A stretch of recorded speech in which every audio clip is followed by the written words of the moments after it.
The other thing that stuck out to me about watching the last game was, I forget who the pitcher was, but he beaned, I can't remember if he beaned Springer, but then Springer beaned him right back. And that's that was the next thing I was going to talk about. You can't write that shit. Yeah, so this is what happens. It was the craziest thing. So Bichette hits that homer off Ohtani, and it's 3-0, and we're about to go to fucking the promised land. And then Justin Werleski. We talked about Springer and like literally how I've come to the conclusion that George Springer is just a magician. That's what he is. Like, he's actually a magician. His the thing that I talked about with the rope-a-dope, I'm very certain that he tried to do something similar again, came out of the lineup of the game, and then came back later in the series. And Ohtani comes out of the game. Werleski comes in. It's 3-0. Andrés Giménez is just all over him. Werleski cannot control the ball in any way. And Giménez is basically trying to get hit. And he's basically challenging Werleski. Werleski does eventually hit him.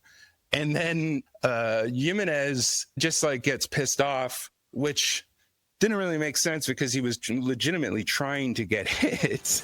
That's pretty close there. Almost looks like he sticks his hand out. Tries to make it happen. Working like a scrappy 9-hitter, Andrés Giménez. 2-2. This one actually hits him.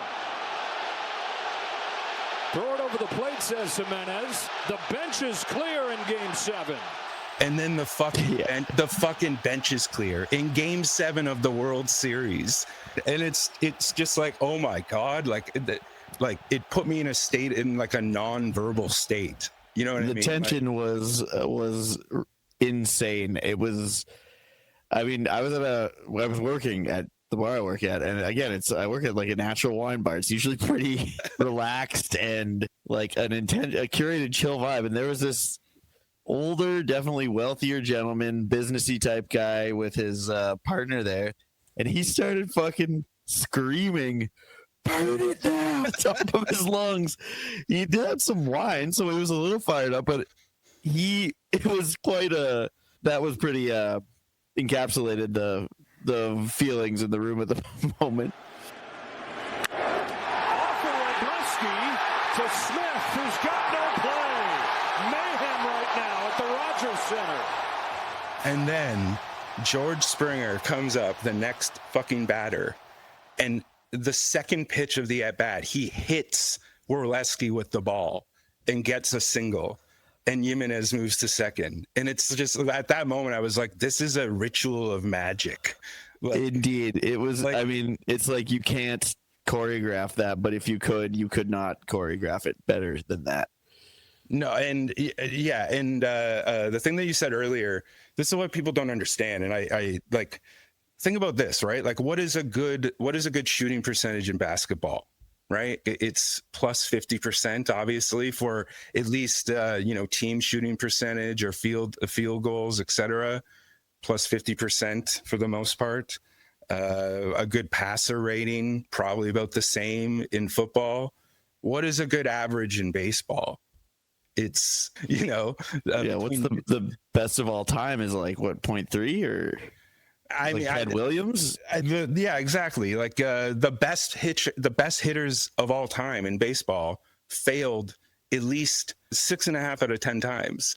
Yeah. You know what I mean? Same with teams, right? The best teams in baseball, they lose 40% of the games that they will play all year, and people simply just don't understand that.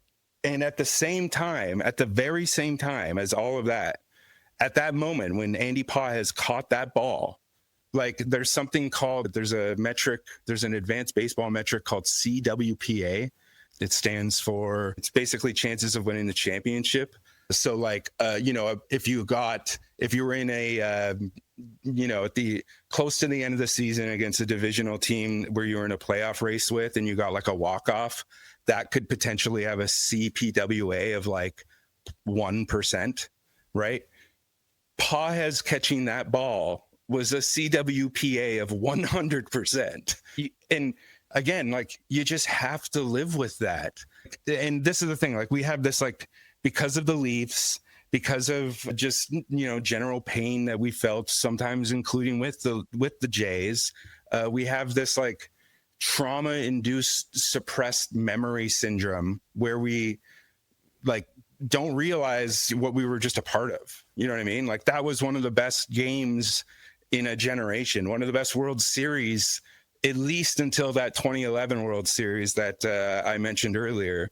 But like decades long of failure and this like produced victimization complex makes people like immediately just be like, that was fucking bullshit. And I understand that, but like eventually you have to come to the terms of like, what we did was very good. This is all very good. Yeah.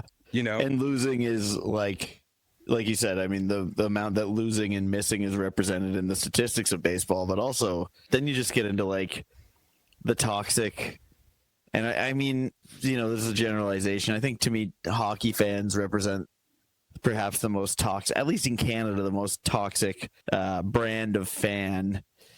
And I mean, just look at the Canucks Stanley Cup riot. When was that? I mean, 2010. 2000. Okay, yeah. And it's, I think there's an interesting thing in Toronto where like definitely it was 2011. 2011. Right.